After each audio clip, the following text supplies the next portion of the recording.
Bonjour à tous, je vous retrouve aujourd'hui dans une nouvelle vidéo un petit peu particulière. Donc comme vous avez pu le voir au titre, aujourd'hui je vais vous proposer un decluttering de palette. Alors pas un decluttering particulier, enfin un peu plus particulier pardon, que ce que vous pouvez voir d'habitude, c'est-à-dire que je vais pas vous montrer en fait tous mes meubles, toutes mes palettes, etc. et les passer chacune en vue en vous disant si je la garde ou si je la garde pas. Là en fait j'ai déjà sélectionné plusieurs palettes et je vais vous montrer en fait ces palettes en question et vous dire après si je vais la garder, si je vais pas la garder, etc. Les arguments, on va dire, pourquoi je pourrais les garder, pourquoi je la donnerais, etc. etc. Alors pourquoi je procède comme ça? Tout simplement parce que j'ai déjà fait une présélection, on va dire, avant de faire la vidéo et que la plupart de mes palettes, en fait, je vais les garder clairement. Je suis pas encore prête à m'en séparer, de faire un gros tri. Là, c'est un petit tri, on va dire, pour commencer, en sachant que c'est la toute première fois que je fais ce genre de choses. Voilà. Autre petit disclaimer avant de commencer cette vidéo, les palettes que je vais vous montrer dans cette vidéo, donc soit je vais les garder, soit je vais les donner à des personnes dans mon entourage, donc ce n'est pas la peine de m'envoyer un message ou de mettre dans les commentaires est-ce que tu peux me donner ta palette, me la revendre, etc. etc. Voilà, il n'y aura pas de vente, voilà, je préfère vous le dire tout de suite. Donc on va commencer tout de suite. Donc j'ai présélectionné juste devant moi cette palette que je pense qui vont peut-être partir en fait ou pas, on va voir, mais en tout cas c'est vraiment les palettes sur lesquelles j'ai plus de doutes. Voilà, autant il y a des palettes, notamment toutes les palettes Natasha Denona, il n'y a pas de doute, je les garde quoi par exemple, et il y a d'autres marques où je sais pas, je me pose la question, et donc c'est ce qu'on va voir aujourd'hui. Donc on va commencer avec, alors je n'ai pas vraiment d'ordre particulier, même si j'ai différentes marques, dont une où j'ai quand même 3 palettes à vous proposer. Donc on va peut-être commencer avec ça, avec les palettes de la marque Makeup Revolution.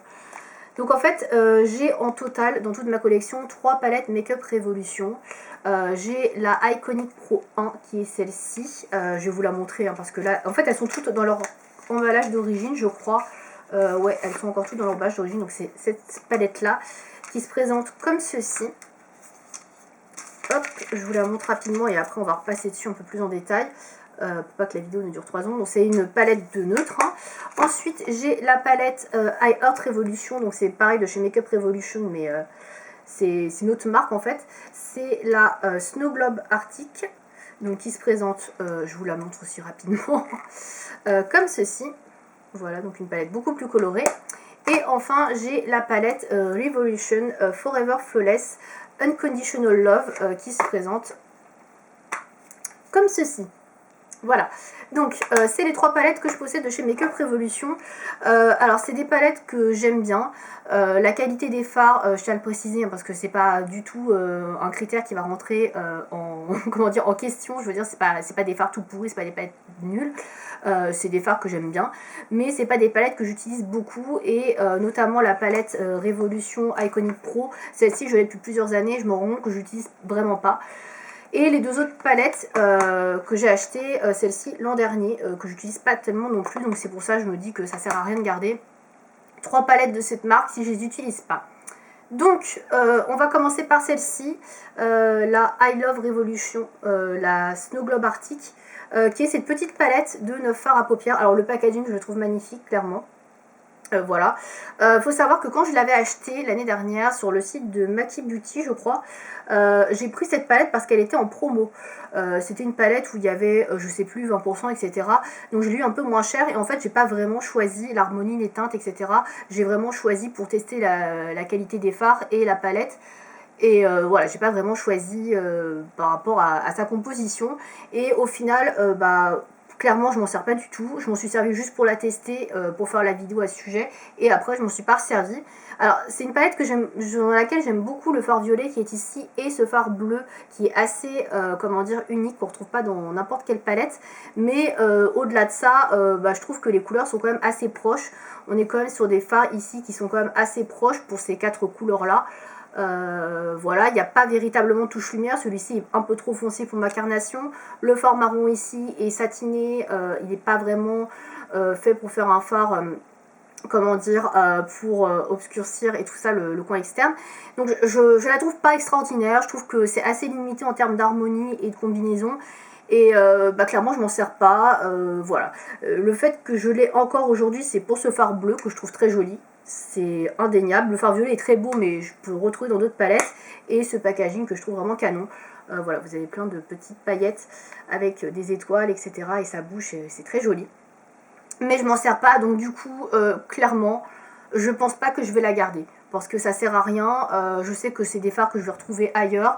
Et à part ce fard bleu, etc., je sais en plus que si je cherche un fard bleu, j'irai pas forcément dans cette palette chercher ce fard là. Clairement, je vais pas y penser. Donc ça sert à rien de la garder juste pour un fard auquel je penserais même pas à l'utiliser. Donc voilà, je vais la donner. Du coup, je vais m'en séparer. Donc on va la mettre de côté. Ensuite, on passe à la deuxième palette Makeup Revolution, c'est la Iconic Pro. Donc la Iconic Pro, je l'avais achetée parce que déjà c'est ma première palette Makeup Revolution. Et je l'avais achetée parce que c'est un dupe en fait de la palette Pro Palette, donc de chez Lorac, la première. Donc il y a un pinceau avec également. Alors très bien si vous n'avez pas de produits Lorac. Maintenant j'ai des fards Lorac, j'ai 2 palettes et maintenant on peut trouver plus facilement les produits Lorac. Donc du coup je vais pas la garder non plus je pense. Parce que je m'en sers pas du tout, clairement je ne m'en sers pas du tout, et autant la qualité est bien, mais par rapport à des vrais fards Lorac, c'est bien meilleur, même si j'ai pas vraiment la palette Lorac, le dupe de celle-ci, l'original, je vais pas la garder quand même, parce que je m'en sers pas, des palettes de neutres j'en ai des tonnes, donc voilà, autant s'en séparer, donc je vais m'en séparer, parce que en 3 ans, depuis que je l'ai, j'ai dû m'en servir 3-4 fois, et là ça fait bien 2 ans que je m'en suis pas servi, donc voilà, on va lui dire au revoir. Ensuite, la dernière palette Makeup Revolution, donc c'est la Forever Flawless que j'ai acheté l'an dernier. Alors j'aime beaucoup le packaging, un peu marbré, rose. Donc c'est la Unconditional Love, qui se présente comme ceci. Alors celle-ci par contre, par rapport à la petite, j'ai vraiment choisi l'harmonie. J'ai pris une palette que je savais qui me plairait. Même s'il y a quelques défauts, il n'y a pas de fard lumière, il n'y a pas de fard noir. Mais les couleurs qu'il y a dedans, je les aime beaucoup. J'aime beaucoup l'harmonie, je les trouve jolies. Même si niveau pigmentation c'est pas un truc de malade, effectivement il y a des palettes qui sont bien plus pigmentées, etc. Je pense que je vais quand même la garder parce que déjà je l'ai pas depuis très longtemps. Et puis c'est la seule palette Makeup Revolution qui va me rester sur les 3 là. Et voilà, j'ai quand même envie d'en garder une parce que ça me fait quand même un point de comparaison avec d'autres marques make-up au niveau des fards. Et je trouve que ça peut être intéressant, donc je vais la garder pour ça je pense. Donc voilà, celle-ci je ne vais pas la donner, je ne vais pas m'en séparer. Comme je me sépare déjà des 2 autres. Donc ensuite, on va passer à cette palette-là qui vient de chez Beauty Bay, qui est la palette Berry Mate. Donc c'est une palette qui est toute petite en fait, qui est dans un packaging énorme, mais voilà, elle est comme ça. Donc c'est une palette de 9 fards à paupières qui se présente comme ceci. Donc c'est une palette entièrement de mat. Alors quand je l'ai achetée, c'était pour tester d'une part les fards de chez Beauty Bay, que je connaissais pas du tout. Et parce que j'aime beaucoup l'harmonie en général prune qui va bien avec les yeux verts. Et en fait, déjà elle est pas si prune que ça. Il y a un prune ici et un ici et ils sont hyper similaires. Cette palette, pareil, elle est assez complète pour le coup. Il y a une touche lumière, vous avez un fard noir, c'est nickel. Il y a des fards de transition, mais je m'en sers pas du tout. Clairement je m'en sers pas du tout là je suis en train de la regarder, j'ai dû l'utiliser peut-être 2-3 fois, pas beaucoup plus. Le seul fard qui est intéressant dans cette palette c'est le fard gris, parce qu'on trouve pas des fards gris comme ça dans beaucoup de palettes, mais c'est comme pour la palette Révolution avec le fard bleu, je vais pas penser à utiliser ce fard gris là spécifiquement si je la garde juste pour ça. Donc je pense pas que je vais la garder. J'ai une autre palette Beauty Bay qui est la Evolve, dont je me suis pas beaucoup servie et je préfère garder la grande où il y a plus de possibilités que celle-ci. Voilà, donc pour l'instant, voilà, je ne vais pas me jeter la Evolve entre guillemets, je ne l'ai pas mise dans cette sélection, je vais la garder. Et puis celle-là, je vais m'en séparer parce que c'est des couleurs que je peux en plus retrouver dans la grande pour la plupart, à part ce gris. Donc voilà, la Berry Mate de Beauty Bay, pareil, je ne vais pas la garder. Ensuite, on va passer une palette de chez Sigma qui est la Warm Neutrals. Alors celle-ci, j'ai hésité à la mettre dedans. Alors pour tout vous dire, je l'ai réessayée.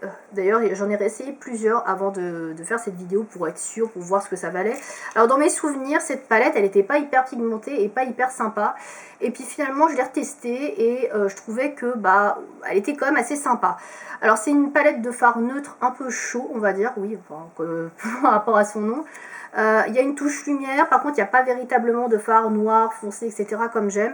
Il y a pas mal de fards de transition, il y a du rose. Alors elle n'est pas exceptionnelle en termes de composition, mais il y a des fards qui sont très jolis. Et effectivement, je l'ai réessayé, travaillé au doigt, ça fait quand même un beau rendu. J'ai pas trop de palettes Sigma, j'en ai qu'une autre qui est très vieille et la qualité n'était pas extraordinaire, mais je ne sais plus où elle est, donc bref, peu importe. Du coup j'ai bien envie de la garder pour ça parce que j'ai pas d'autres palettes Sigma. Après elle est pas si grande, voilà, ça prend pas beaucoup de place. C'est une petite palette qui est assez compacte, donc je pense que je vais la garder dans ma collection pour l'instant, parce que là je l'ai réessayé et c'est vrai que je trouvais quand même le maquillage assez joli avec. Même si c'est pas une palette que j'utilise régulièrement, bon bah tant pis, je vais quand même la garder. Donc la Warm Neutrals de chez Sigma, celle-ci, voilà, je vais la garder.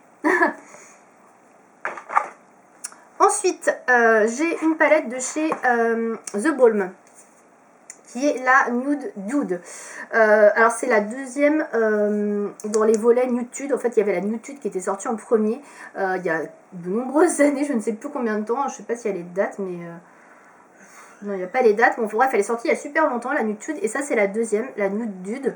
Alors, je l'ai achetée parce que je connaissais un petit peu The Balm. J'avais déjà une palette qui est la palette voyage, que j'aurais pu aussi inclure dans cette vidéo. Mais au final, j'ai décidé de la garder parce qu'elle est beaucoup plus variée que cette palette-là. Et il y a quand même de jolies couleurs. Donc, celle-ci, c'est une palette de neutre, vous vous en doutez, qui se présente comme ceci. Voilà, donc les fards sont très petits dans cette palette. Alors, les couleurs sont super jolies. Il y a des fards qui sont très très beaux. Là, les irisés qui sont là, les satinés sont très jolis. J'avoue que j'ai pas mal hésité pour cette palette là. Elle est vraiment très complète, hein. Il y a une touche de lumière, il y a du fard noir, il y a des couleurs de transition, il y a du mat, il y a du irisé. Elle est super sympa. Je l'ai retestée, pareil, le rendu était joli. Mais force est de constater que je l'utilise pas plus que ça. C'est pas une palette vers laquelle je vais naturellement quand j'ai envie de me maquiller avec du neutre. Même si elle est sympa, même si elle est jolie, la qualité est présente, etc. C'est pas un coup de cœur, quoi. Il y a vraiment d'autres palettes que je préfère largement plus que celle-là.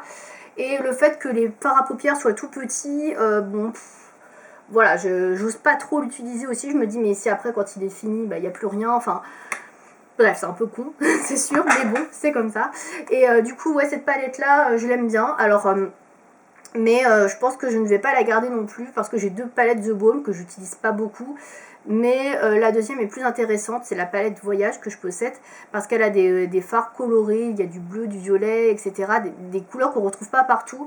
Celle-ci elle est quand même très classique, même si les fards neutres proposés dedans sont très jolis, qui ont un bel effet. Je peux au final trouver ça ailleurs et de meilleure qualité, notamment chez Anastasia Beverly Hills ou Natasha Denona. Donc voilà, je pense que je vais m'en séparer. Même si je la trouve jolie, je m'en sers pas, quoi.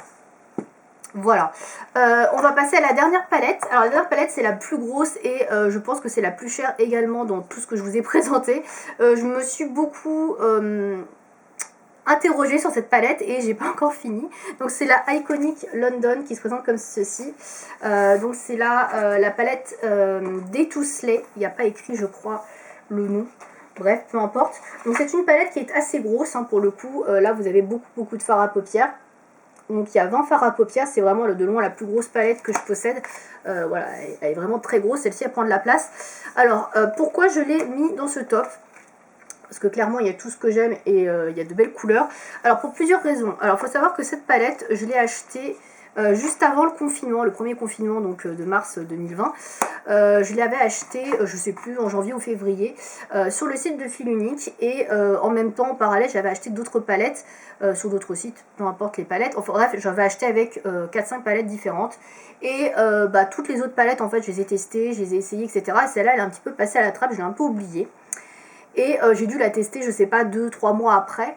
Et voilà, déjà elle m'a pas manqué, je l'ai prise vraiment par curiosité, c'est une marque que je ne connaissais pas du tout, et parce que les couleurs avaient l'air sympas. Au final, comme je dis, elle a passé pas mal de temps dans les tiroirs avant que je commence à l'essayer. Et quand je l'ai essayé, j'étais assez déçue. Clairement, je vais pas vous mentir. Les couleurs sont très belles, c'est très prometteur. Il y a de très beaux irisés, des textures qui ont l'air ouf. Je sais pas si vous allez voir les couleurs des fards ici qui sont très jolies. Et en fait, il y a beaucoup de fards. Je suis vraiment assez dégoûtée de le constater, mais qui sont pas de très bonne qualité. Et du coup, je pense que je vais pas la garder non plus parce que elle est pas de très bonne qualité. Les fards sont pas super bien pigmentés, donc voilà, je pense que je vais m'en séparer également, malheureusement. Voilà, donc voilà pour cette sélection de palettes. Du coup, sur les 7 palettes que je vous ai montrées, je ne vais garder que 2 palettes. Donc là, Makeup Revolution et la Sigma. Donc ça fait 5 palettes qui vont partir, voilà. C'est pas énorme pour l'instant, mais là déjà il n'y a plus que ça à ranger au lieu d'un tas comme ça, donc c'est déjà pas mal. Voilà, j'avais déjà fait une présélection dans ma tête pour les couleurs, les fards, etc. Donc je vais peut-être faire une autre vidéo de ceci pour d'autres produits. Si ça vous a plu ce concept, n'hésitez pas à me dire dans les commentaires. Je fais la vidéo assez court pour la fin parce que je n'ai plus de batterie tout simplement. Voilà, donc j'espère en tout cas que ça vous aura plu. Et n'hésitez pas à me faire vos retours dans les commentaires sur ce genre de format de vidéo si ça vous plaît, si vous voulez en voir d'autres. Voilà, à bientôt!